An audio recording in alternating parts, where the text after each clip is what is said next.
ستاسو څلور مطالبې چې کومه دي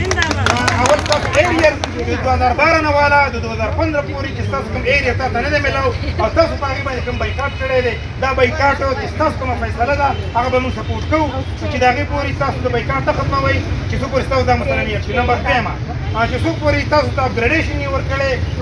د ګریډ 5 نه تاسو د نورو ضلعو په شان د قبایلي پښتونخوا څومره چې د پښتونخوا چې نور اضلاع دي او د هغې په شان تاسو ته خپل حق او خپل ګریډ نه یې ورکړی نو موږ به دې نه نقل لرو. نمبر درېیمه 4500 روپۍ چې د ضلع مومند محکمه صحت د تاسو په حق ستاسو په تنخواګانو او زموږ د بچو په خوراک او په خېټه باندې ډاکه والېده څو پورې چې دا موږ ته نه یل کړي نو د هغې پورې به دا بایکاټ جاري د ټولو نه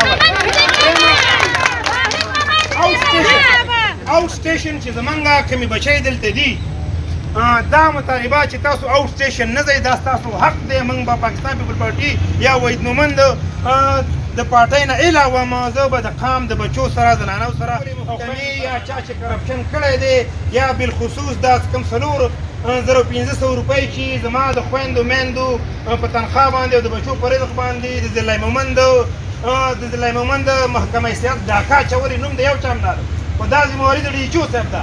نو هغه ډاکه چې کوم اچول شوي د هغې موږ د انټي کرپشن ډپارټمنټ نه ډیمانډ کوو موږ د نیب نه ډیمانډ کوو چې د دې انکوایري وشي پروپر انکوایري وشي چې دا 4500 روپۍ چې دوی دا جواز ورکړی چې دا د یو ورځې د غیر نظرۍ تنخوا ته موږ کټ کړې ده نو دا بالکل نه منو. نو د هغې د انکوایري وشي چې کوم سړی که ډي ایچ او دی او که پسې بل دی او که پسې بل دی او که پسې کلرک دی هغه کلرک چا چې تاسو نه په ایریا باندې 15000 روپۍ غوښتې که پکې هغه شامل دی نو هغه ته د سزا ورکړی شي او که د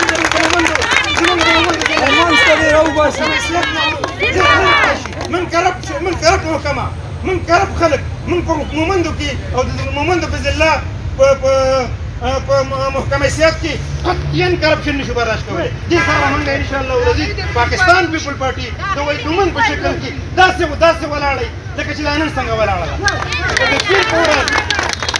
دلته چې د کمیټۍ کومه فیصله ستاسو سره موږ وکړه د پیر ورځې پورې که چېرې دا کومې څلور مطالبات دا ټول پاکستان ته ورسېږي دا د پاکستان کنسرن ډپارټمنټ ته ورسېږي که چېرې دا حل نه شوي نو د پیر په ورځ باندې به انشاءالله العزیز دا زموږ څومره الیجبل چې دي سره د دوی خاوندان ځکه چې د دوی د بچو رزق د دوی د خاوندانو د بچو رزق هم دی نو هغوی به هم سره وي په دې کې به ډرایورز هم وي په دې کې څومره کسان چې دې نه افیکټ دي یا افیکټ دي هغه به ټول راځو د پیر په ورځ د صوبایي اسمبلۍ ته به مخامخ موږ یو مضبوط احتجاج کوو او درنه به ورکوو چې څو پورې وزیر اعلی نه راغلی او دا څلور مطالبات دي و انشاءالله د هغې نه مخکې به که چېرې نه د پیر په ورځ به خیر وي موږ ټول څومره